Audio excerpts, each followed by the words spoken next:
কোচবিহার কোন পথে পাক মুদ্রা, এটা নিয়ে প্রশ্ন উঠছে। কোচবিহারের ধারে কাছে কি কি আছে দেখুন, খুব সেন্সিটিভ অঞ্চল কোচবিহার শহর, মেখলিগঞ্জ, এবং এখান থেকে যে কোনো জায়গায় চলে যাওয়া যায়, অসমে চলে যাওয়া যায়, আবার অসম দিয়ে আসাও যায়।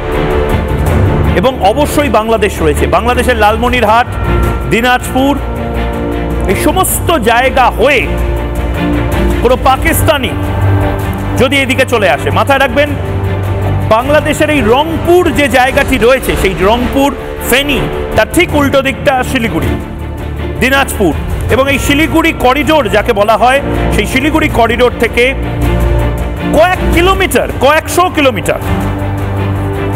এবং এবার আমি দেখাবো লালমনিরহাট থেকে মেখলিগঞ্জ। আমি কেন বলছি বারবার, এই লালমনিরহাটে এয়ার বেস যেটা ছিল, সেই এয়ার বেসটা চায়নার মদতে, পাকিস্তানিদের সাহায্যে বাংলাদেশ আবার তৈরি করার চেষ্টা করছে চিকেন স্নেকে শিলিগুড়ি করিডোরে নজরদারি চালানোর জন্য। লালমনিরহাট থেকে মেখলিগঞ্জ 98 কিলোমিটার মাত্র, মানে 2.5 ঘন্টার যাত্রাপথ। এই বাংলাদেশ থেকে মেখলিগঞ্জের রাস্তা, এই রাস্তা দিয়ে যদি কোনো পাকিস্তানি সন্ত্রাসবাদী মেখলিগঞ্জে ঢুকে পড়ে, তাহলে সেটা চিন্তার ভাঁজ ফেলতে বাধ্য গোয়েন্দাদের কপালে।